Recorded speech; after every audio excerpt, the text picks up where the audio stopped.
The rope had cut deep into her wrists, raw and bloodied, by the time Dax Calder rode into the canyon. But it wasn't the sound of her struggling that made him pull his horse up short. It was her height.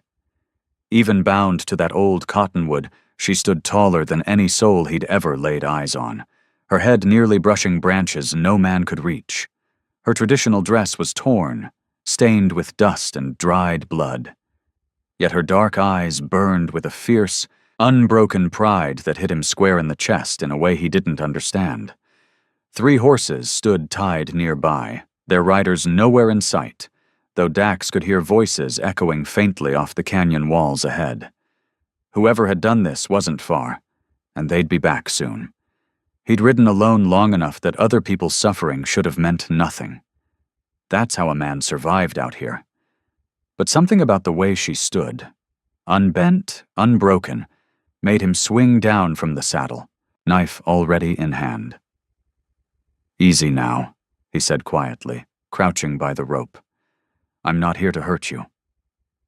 Up close, she was even more striking, easily 7 feet tall, with a kind of beauty that didn't belong in a forgotten canyon, but in stories men told around fires. Their eyes met. And something shifted. Something real. Something that made his heart kick hard against his ribs. "Who did this to you?" he asked, slicing through the thick rope binding her wrists. She flexed her hands, bringing life back into them, watching him with sharp, measured eyes. "Men who will be back soon," she said, her voice steady, her English touched with a faint accent. "You should leave before they find you here. I'm not leaving without you."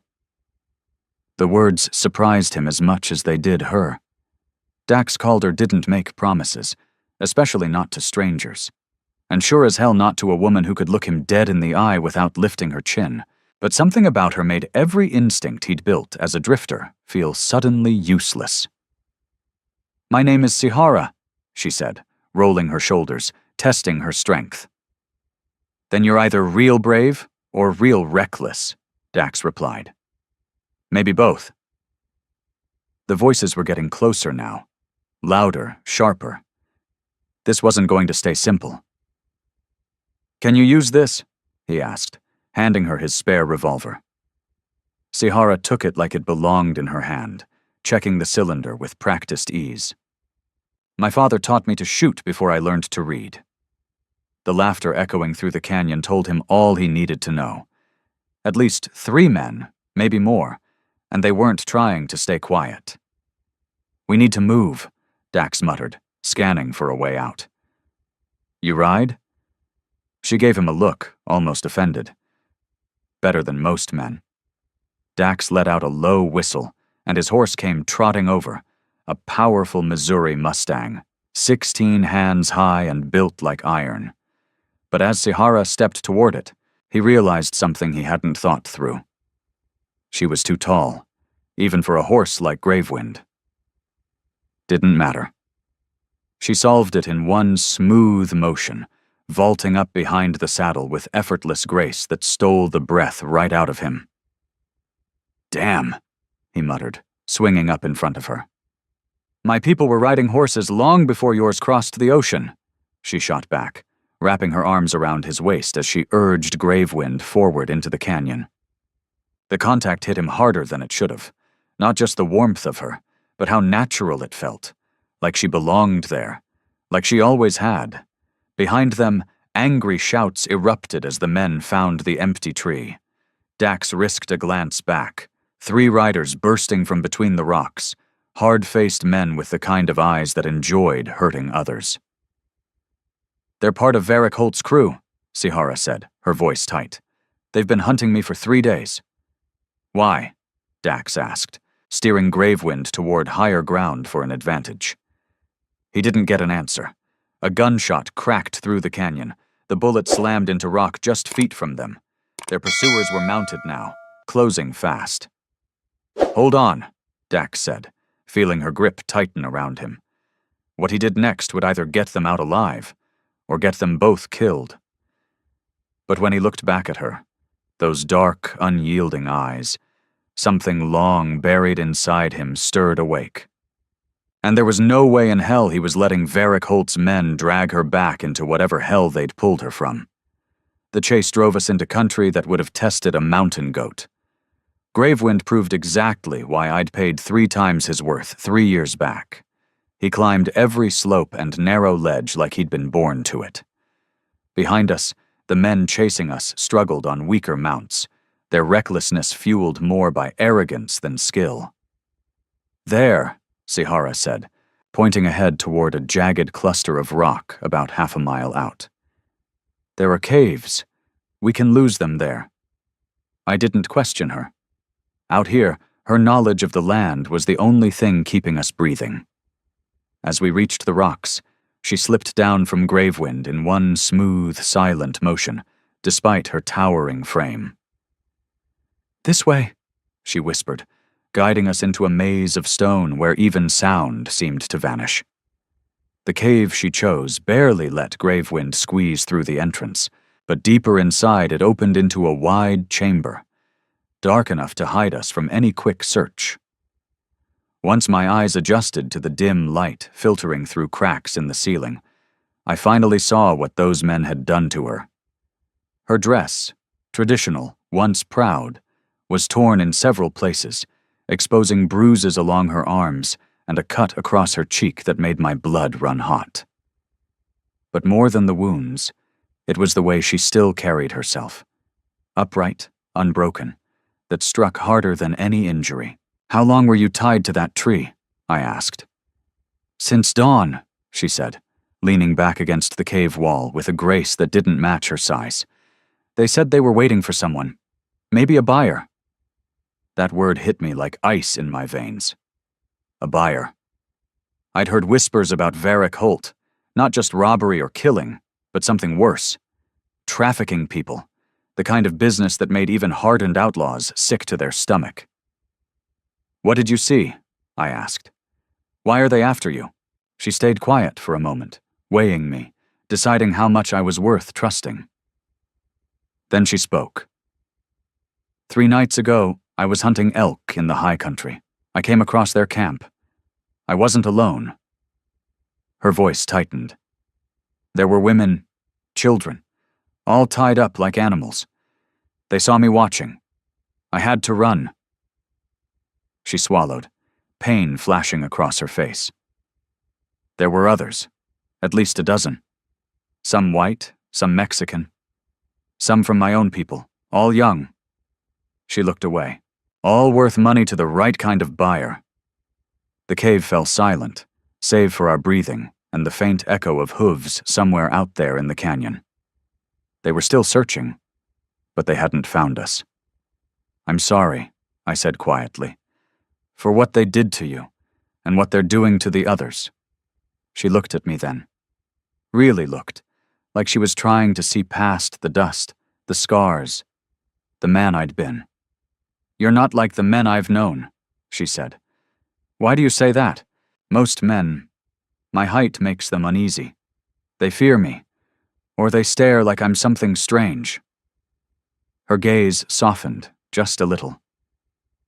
"You look at me like I'm just a woman." "That's because you are," I said. "A strong one, a beautiful one, and you deserve better than being tied to a tree by men like Varric Holt." Something shifted in her expression.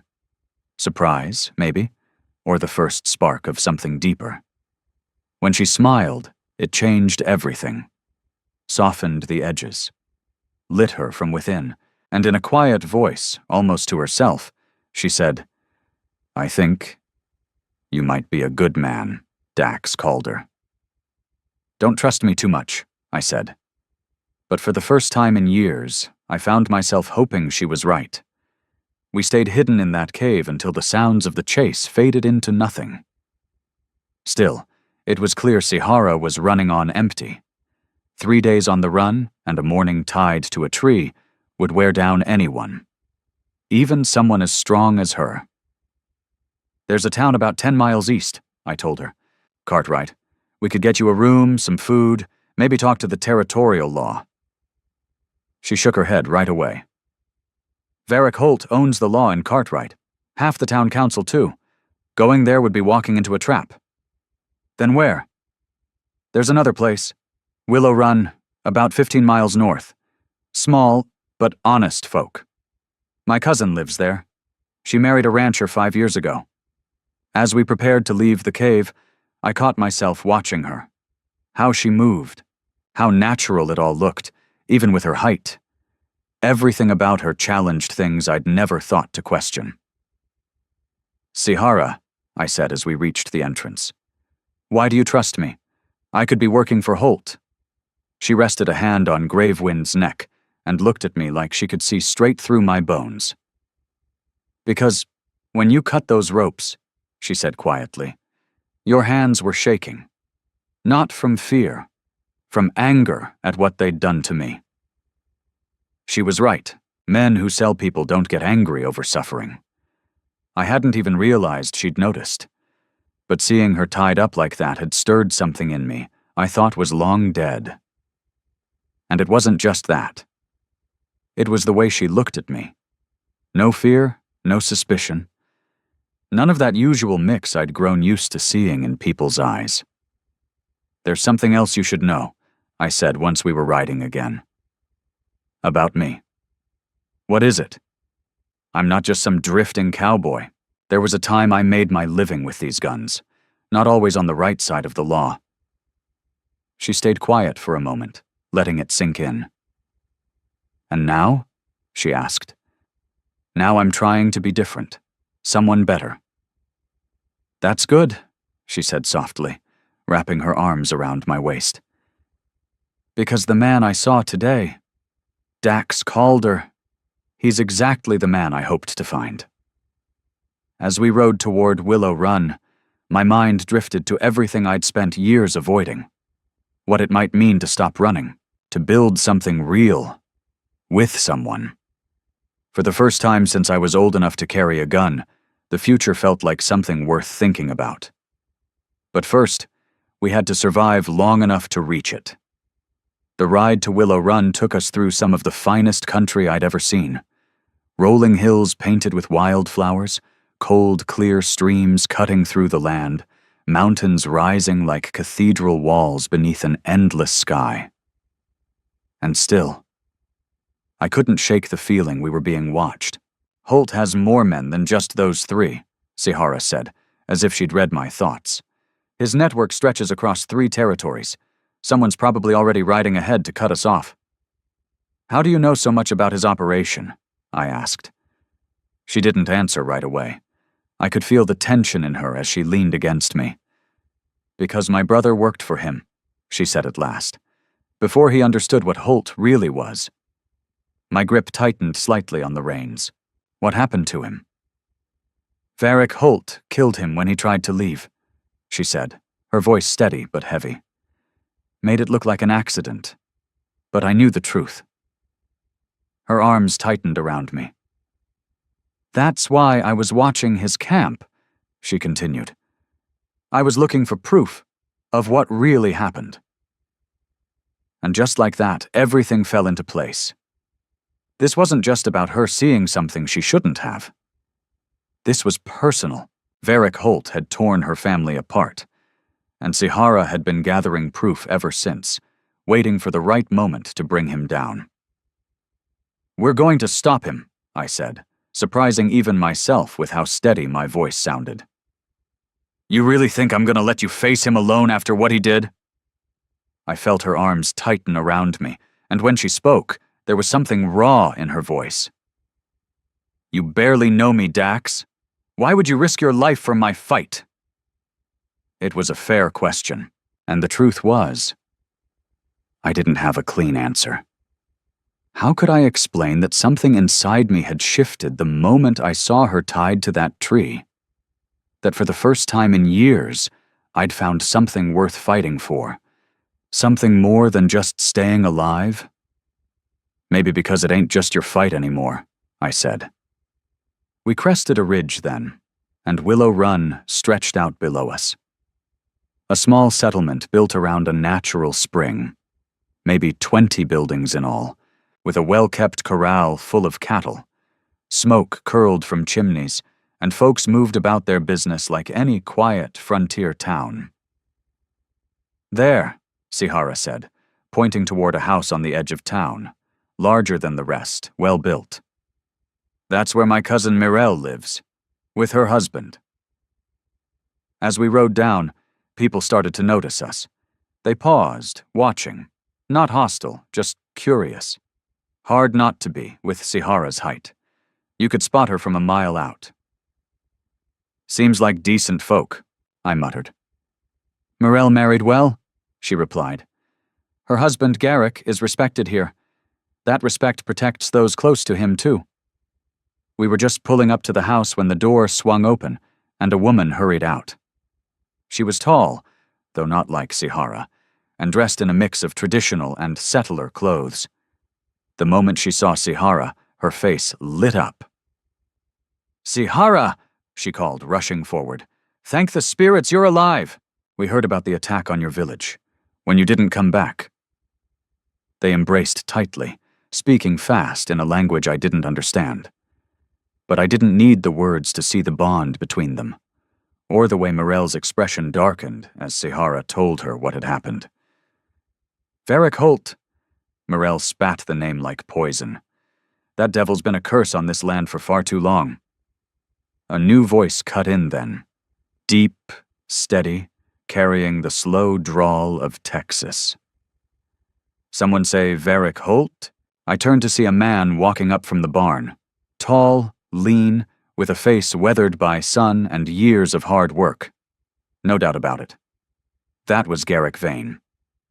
"Garrick," Mirel said, "this is my cousin Sihara, and her friend Dax Calder. They've had trouble with Holt's men." Garrick's expression hardened as Sihara told her story again. When she finished, he stood there quiet for a long moment, studying us both. "Holt's been getting bolder lately," he said at last. "Word is, he's planning something big. One last score before he rides south and lives like a king." "What kind of score?" I asked. "No one knows for sure," Garrick said, "but there's talk of a caravan passing through next week. Families heading west to California, hauling everything they own." Sihara and I exchanged a glance. A caravan full of families. That was exactly the kind of target Varric Holt preyed on. Vulnerable people, carrying everything, with no real way to defend themselves. "We have to warn them," Sihara said. "We stop him," I corrected. Garrick looked between us, then gave a slow nod. "Then you'd better come inside," he said. "Let's sit down and figure out how the hell we're gonna do it." Inside Garrick's house, the four of us gathered around a heavy wooden table, while Mirel set out coffee and fresh bread. Maps were spread across the surface, marked with the main routes heading west. "The Ash Trail caravan will pass through the canyon in 6 days, Garrick said, pointing to a narrow stretch on the map. 47 wagons, maybe 200 souls, mostly families, carrying everything they've got. A perfect target for Varric Holt, I muttered. "That pass is ideal for an ambush," Sihara added, studying the terrain. "One way in, one way out, high walls on both sides. If Holt places his men right, that caravan won't stand a chance," Sihara said. Garrick Vane gave a slow nod. "That's exactly what worries me. But here's the problem. The pass is the only way through those mountains. Every other trail's too rough for loaded wagons. We can't reroute them." "Then we make damn sure Holt isn't there waiting," I said. Mirel Voss, who had been listening quietly, finally spoke. "How many men does he have?" "Last I heard, around 25, Garrick replied. "All killers, not odds any sane man would take on." I glanced at Sihara. The fire in her dark eyes told me she was thinking the same thing I was. Sensible odds had never stopped either of us from doing what was right. "What if we turned some of Holt's own men against him?" Sihara said suddenly. Garrick raised an eyebrow. "And how exactly would you pull that off?" "My brother told me things before he died," she said. "Holt rules through fear, but he also pays well. If we can convince a few of his men, they'd earn more by betraying him than staying loyal. It was dangerous. Real dangerous. But it made sense. Outlaws weren't known for loyalty when there was better money on the table. That means getting close to his operation, I said. Close enough to talk to his men without getting shot on sight. I know where his main camp is, Sahara said quietly. And I know someone who can help us. All eyes turned to her.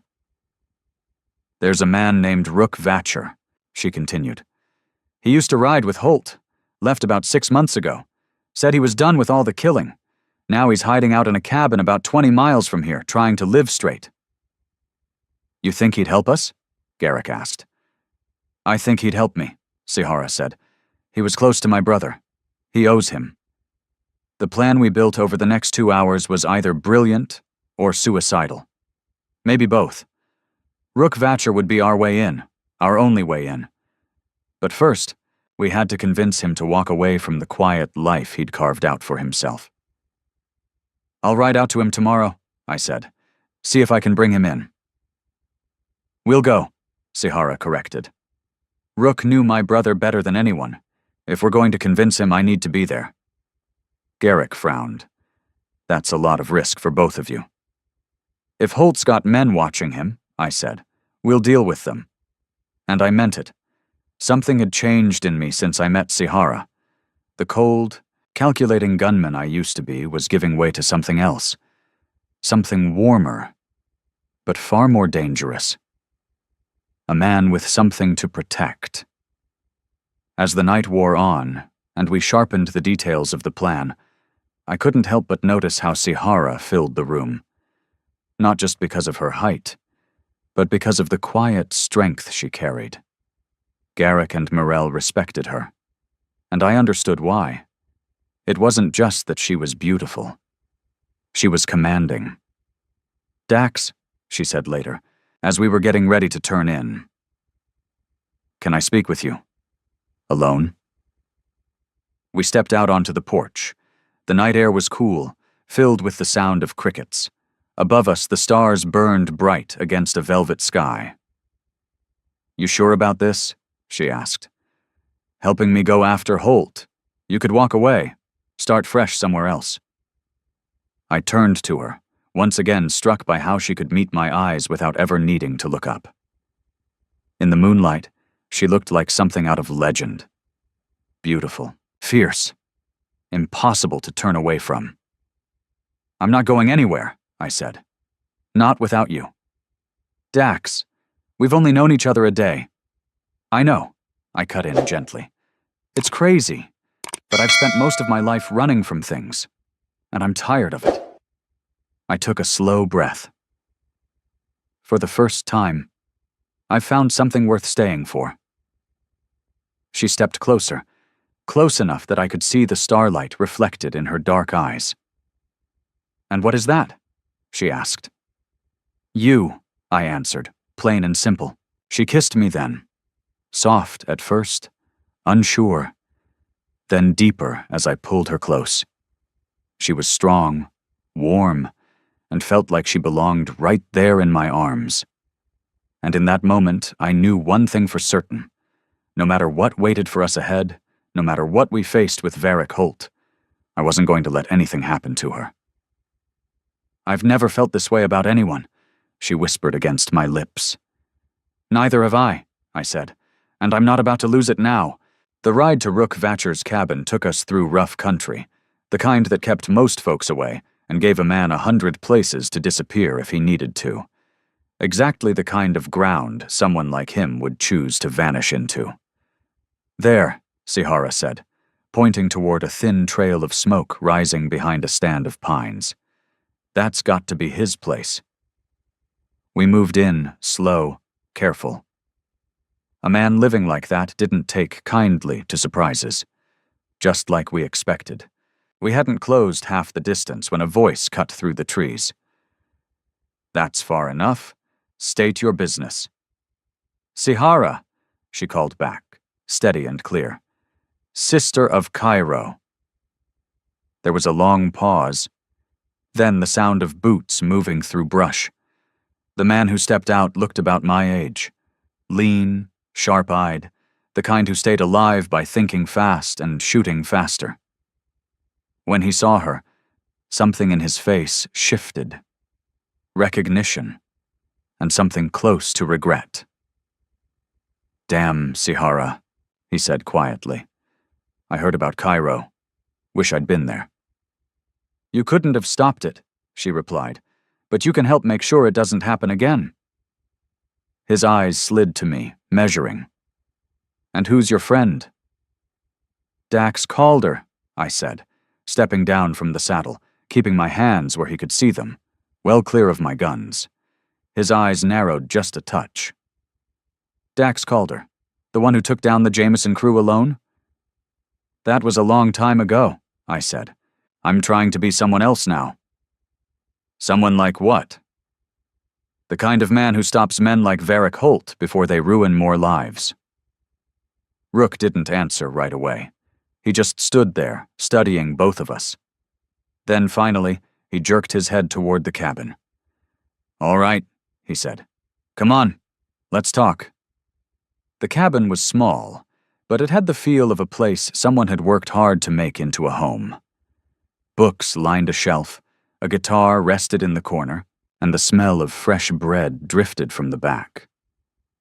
"I've been out of that life 6 months, Rook said, pouring coffee into tin cups. "Got a little garden, a few chickens, nobody shooting at me. Ain't much, but it's honest." "Sihara's brother tried to walk away too," I said quietly. "Holt killed him for it." Rook's hand tightened around his cup. "How long you think before he decides you know too much to let live?" Sihara added. Silence hung in the room. "What exactly are you asking of me?" he said at last. "Help us get inside Holt's operation," I said. "We need to know his plans for the Ash Trail caravan and turn some of his men against him." Rook let out a dry breath. "You're talking about suicide. Holt doesn't trust anyone, especially not someone who walked away.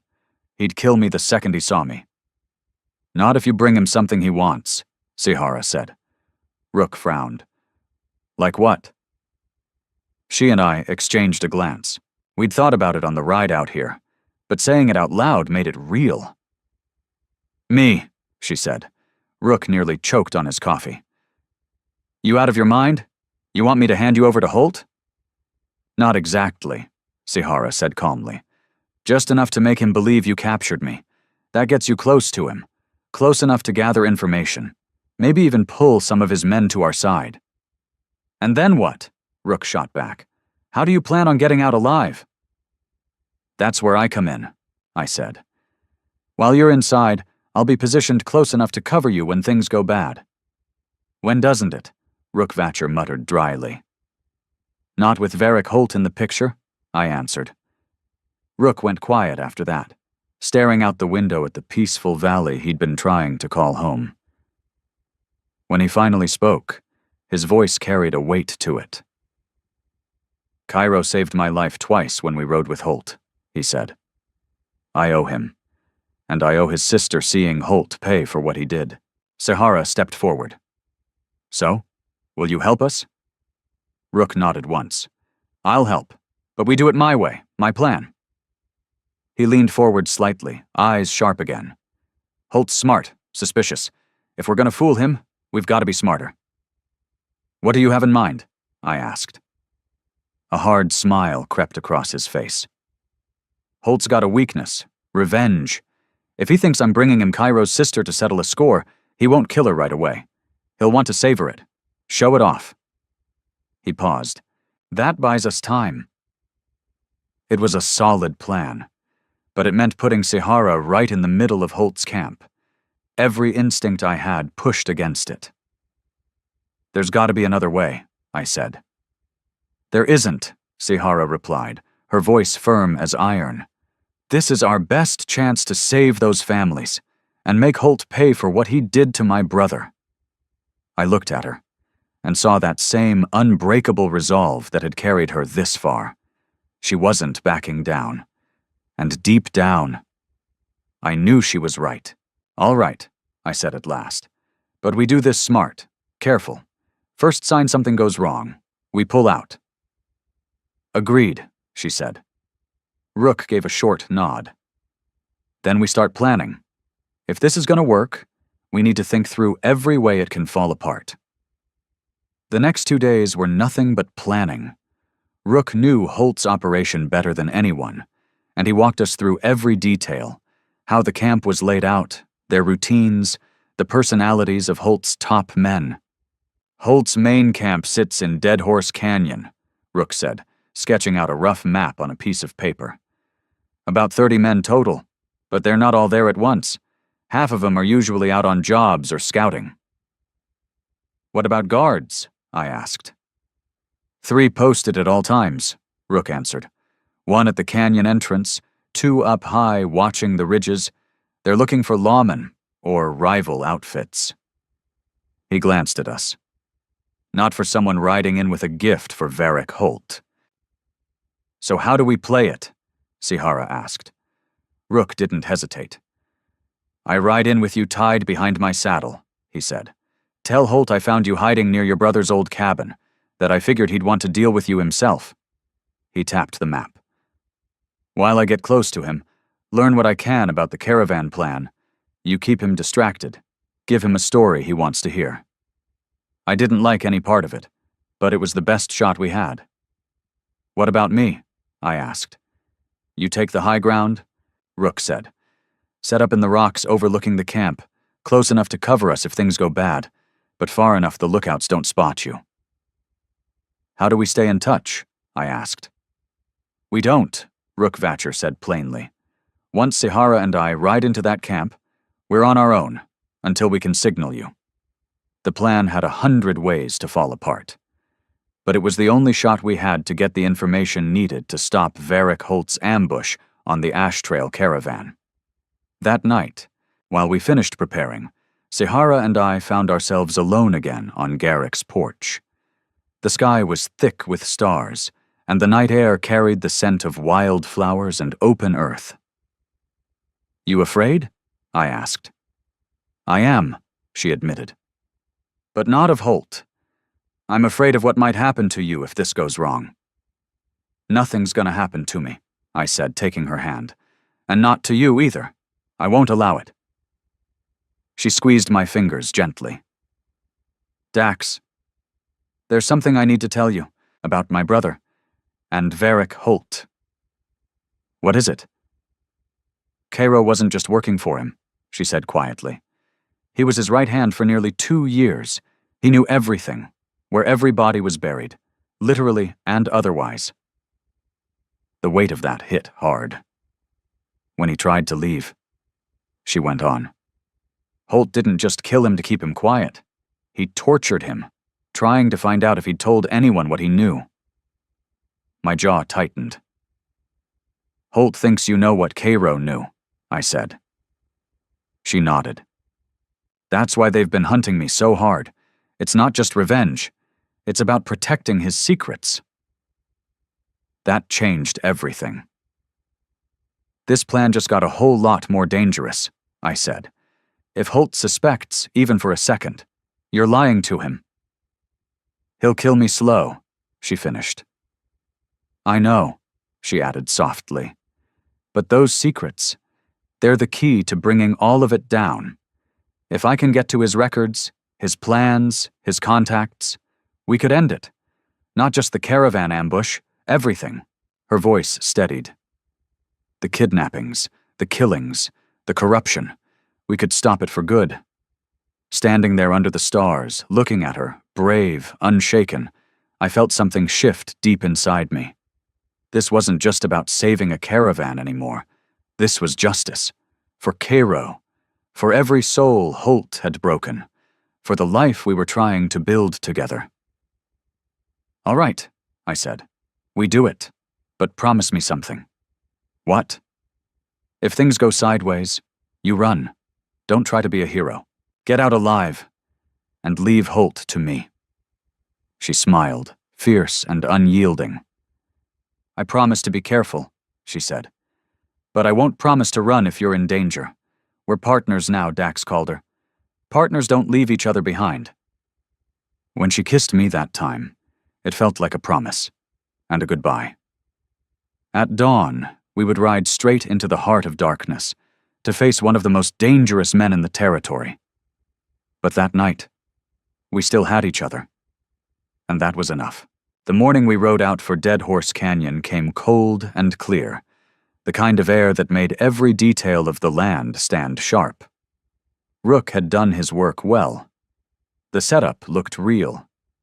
Sihara's hands were bound with rope that appeared tight, but could be slipped free if needed. Her dress had been torn just enough to sell the story. "Remember," Rook said as we neared the canyon, "you have to look defiant, but beaten. Angry, but not foolish. Holt needs to believe he's broken you enough to control you, while still enjoying the fight." "I understand," Sihara said. There was steel in her voice, enough to make me believe she could pull it off. I split off from their path about 2 miles from the canyon entrance, taking a longer, quieter route that led me to higher ground overlooking Holt's camp. I moved carefully, avoiding the lookouts Rook had warned about, until I found a narrow perch among the rocks. From there, I could see everything. Through the binoculars, I studied the camp spread out below. Rough shelters and makeshift lean-tos circled a natural spring. Horses were penned in a crude corral, and I counted at least 20 men moving between tents. Varric Holt was easy to pick out. Big man, graying hair, the kind of presence you could feel even at a distance. He stood near what looked like the main tent, talking with 2 others like he owned the ground beneath his boots. Then Rook Vatcher rode in, with Sihara tied behind his saddle. Even from where I was perched, I could see the ripple it caused. Men stopped what they were doing. Heads turned. Conversations died mid-sentence. Holt's attention snapped toward them instantly. I couldn't hear a word, but I didn't need to. Holt was pleased. Too pleased. And Rook, he played it perfectly. Pointing, talking, gesturing like he was explaining exactly how he'd caught her, like he was handing over a prize. For the next hour, I watched as Holt questioned Sihara while his men gathered around. This wasn't just curiosity. This was a show, something important to their leader. Through the glass, I saw her hold steady, tall, controlled, proud. She gave him just enough, but never more than she had to. Then Holt gave an order. 2 men stepped forward and took her away toward one of the larger shelters. Cold hit my chest like a blade. They were separating her from Rook, cutting off any chance of coordination. This was the most dangerous part of the plan. For the next few hours, Sihara would be alone, right in the heart of Holt's operation. No backup, no signal, no way out if things turned bad. All I could do was watch and wait, trusting that the woman I was falling for was as strong and as sharp as I believed. But as the afternoon dragged on and shadows stretched across the canyon floor, something started to feel wrong. Holt paced back and forth, arguing with his lieutenants, pointing again and again toward the shelter where they'd taken Sihara. Whatever she'd told him, or refused to tell him, it was rattling him. Bad. And then I saw it, the moment everything changed. Holt started barking orders. His men began gathering weapons, supplies, but they weren't getting ready for an ambush. They were packing to move. Now, and they were taking Sihara with them. The plan didn't just go bad, it went catastrophic. I had to make a choice, and fast. Stick to the plan. Wait for Rook to signal when he had what we needed, or break cover, create a distraction, give them a chance to get out alive. Through the binoculars, I saw the urgency in every movement. They'd be riding out in less than an hour. Whatever had spooked Holt, it was big enough to make him abandon his own camp. Then I spotted Rook near the horse corral. Even from that distance, I could see it in him. The tension, the way he tried to look calm, but kept glancing toward the shelter where Sihara was held. Something had gone wrong. Real wrong. I was still weighing my options when the decision got made for me. One of Holt's men, a thin, dangerous-looking bastard I'd seen earlier, walked up to Rook, his hand resting on his gun. I didn't hear a word. Didn't need to. Rook's cover was blown. Holt had figured it out. Rook wasn't there for revenge. He wasn't delivering Cairo's sister, and that meant, in a matter of minutes, both Rook Vatcher and Sihara would be dead. I'd been behind a rifle long enough to know when quiet had to give way to action. Sometimes the best plan was the simplest one. Start shooting, and don't stop until the bad men are down or running. I checked my weapons one last time. 2 Colt .45s, both cylinders full. A Winchester rifle, loaded and ready, with enough rounds for a small war. It would have to be enough. My first shot dropped the lookout posted high on the canyon ridge, silent, clean, before he could raise the alarm. The second shot was for the man standing over Rook Vatcher. It spun him around and slammed him face first into the dirt of the corral. After that, hell broke loose. The Holt syndicate scattered like startled quail. Some dove behind wagons and crates, others scrambled for their guns. I'd caught them off guard, and it took them a few precious seconds to figure out where the fire was coming from. I used every second. The rifle bucked against my shoulder as I poured shots into the camp, picking off anyone trying to rally the others. Years as a hired gun had taught me one thing: shoot fast, shoot true, and don't hesitate. Those lessons were keeping me alive. In the middle of the chaos, I saw Rook break free and sprint toward the shelter where they were holding Sihara. Down below, Varric Holt was shouting orders, trying to pull his men together, but the surprise had already torn his camp apart. Then I saw her. Sihara burst out of the shelter, no longer bound, gun in hand. Even in the middle of the gunfight, something hit me hard. Relief and pride. She wasn't just alive. She was fighting. But Holt saw her too, and he moved fast, cutting her off with what men he had left. I shifted my fire, covering her path, trying to keep the distance clear, but I was running low on ammunition, and there were still too many of them between her and freedom. And then, she did something I'll never forget. Instead of diving for cover, she turned and charged straight at Holt. A war cry tore from her throat, echoing through the canyon like something out of an old legend. For a heartbeat, everything stopped. Even the gunfire seemed to fade. Every man there, outlaws included, stared at the towering Apache woman, nearly 7 feet tall, storming toward their leader like an avenging spirit. Holt barely had time to draw. She was already on him. The impact was like watching a force of nature collide with everything rotten in this world. She was taller, faster, driven by grief and fury. He was hardened, vicious, fighting to survive. They crashed together, locked in a brutal tangle. Holt's weapons flew from his hands, lost in the dust as Sihara drove him to the ground. From my position on the ridge, I could see them struggling, but I didn't have a clean shot without risking her. Down below, Rook had reached the horses, fighting to carve a way out. But Holt's remaining men were regrouping now, returning fire in tighter, more controlled bursts. The high ground gave me an edge, but I was still outnumbered. And then I heard it. The sound that changed everything. Hoofbeats, loud, fast, echoing off the canyon walls.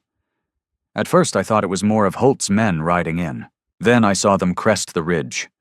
Garrick Vane, riding hard, with a dozen men from the Dustvale folk behind him, armed and charging straight into the fight. Morell must have convinced him we needed help. And he answered. The moment they hit the canyon floor, the tide turned.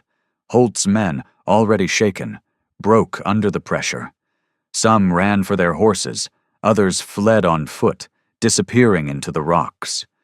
But Holt, he was still fighting Sihara, and the fight was turning desperate. He was bigger, stronger, and he'd managed to pin her down, one hand already reaching for the knife at his belt. I didn't have a clean shot. Didn't matter. I fired anyway. The bullet tore into Varric Holt's shoulder, snapping him sideways and breaking his grip on Sihara just long enough for her to break free. She hit the ground, rolled, and came up in one smooth motion I'd already learned to admire. Blood stained her dress, but her eyes, they burned. Holt was hurt, but not finished. He lunged again, knife in his good hand, his face twisted with rage and pain. Sihara was ready. She slipped the strike, drove her knee hard into his gut, folding him just enough. And what came next was fast. Final. She tore the knife from his hand with a move clean enough to impress any soldier alive. And when she rose to her full height, Varric Holt was no longer a threat to anyone. The fight was over. The Holt syndicate scattered like dust on the wind. Their leader lay dead, and the danger to the Ash Trail caravan was gone. As I made my way down from the canyon ridge to join the others, something settled deep inside me. We hadn't just stopped an ambush. We'd proven something. That ordinary people, when they stand together, can face down evil. That justice doesn't always come from badges or courts. Sometimes, it comes from those who refuse to let cruelty go unanswered. And maybe more than that, we proved something else too, that even in the harshest corners of the frontier, something like love can still take root. By the time I reached the canyon floor, Sihara broke from the group and ran straight toward me. When she wrapped her arms around me and lifted me clean off the ground, laughing through everything we'd just survived, I knew. My life as a drifting gunman was over. I'd found something worth staying for. 3 months later, I stood beside Sihara in the small church of Willow Run, listening as Benedict Roran pronounced us husband and wife. She wore a dress Mirelle had sewn just for her, a beautiful blend of Apache tradition and settler style, everything I'd come to love about her in one piece. When the pastor said I could kiss my wife, I had to stretch just to reach her. The whole church broke into laughter and applause. And for the first time in a long while, everything we'd risked felt worth it. Garrick Vane offered me work running his ranch, and I took it without a second thought. It felt good, building something instead of tearing it down. Putting roots into the ground didn't feel like a trap anymore. It felt like home. Rook Vatcher stayed too, working as Garrick's foreman, slowly building the quiet life he'd once thought was out of reach. The three of us became close, bound by danger, by trust, and by the knowledge that we'd done something that mattered. The Ash Trail caravan crossed the pass without trouble and made it all the way to California. The Ash Trail family sent a letter from their new home, thanking us for the lives and freedom they still had. It was the kind of letter that reminds a man his time in this world meant something. As for Holt's operation, the Ironvale deputies, armed with the information we gathered, rounded up what was left and tore the whole network apart. The kidnappings, the trafficking, the years of suffering that had scarred this land. They were finally over. "Do you ever regret it?" Sihara asked one evening as we sat out on the porch of our new home, watching the sunset spill gold and crimson across the mountains. "Leaving the life you had for this?" I pulled her closer, still amazed, every single day, at how perfectly she fit in my arms, despite the difference in our size. "The only thing I regret," I said quietly, "is all the years I wasted before I found you." She smiled. That same strong, breathtaking smile that had caught hold of me the first time I saw her, tied to that tree in the canyon, unbroken. "My people have a saying," she said softly. "The heart recognizes its home long before the mind understands the path." What does that mean? It means some people are meant to find each other, No matter how long, or how strange, the road between them is. As the first stars began to rise in the darkening sky, I thought about everything that had brought us here. A hardened drifter, and a woman who stood taller than anyone else in the world, set apart by fate, by strength, brought together by violence, and bound by something far stronger. "I love you, Sihara Calder," I said, speaking her name as mine for the first time. "I love you too, Dax," she answered. "Always will." When we kissed beneath the open sky, it felt like something more than a moment. It felt like a promise, the kind that lasts a lifetime. We had found our home in each other, and nothing in this world, or any other, was ever going to take that away. Behind us, through the open door, came the sound of laughter and music as friends and neighbors carried on the celebration.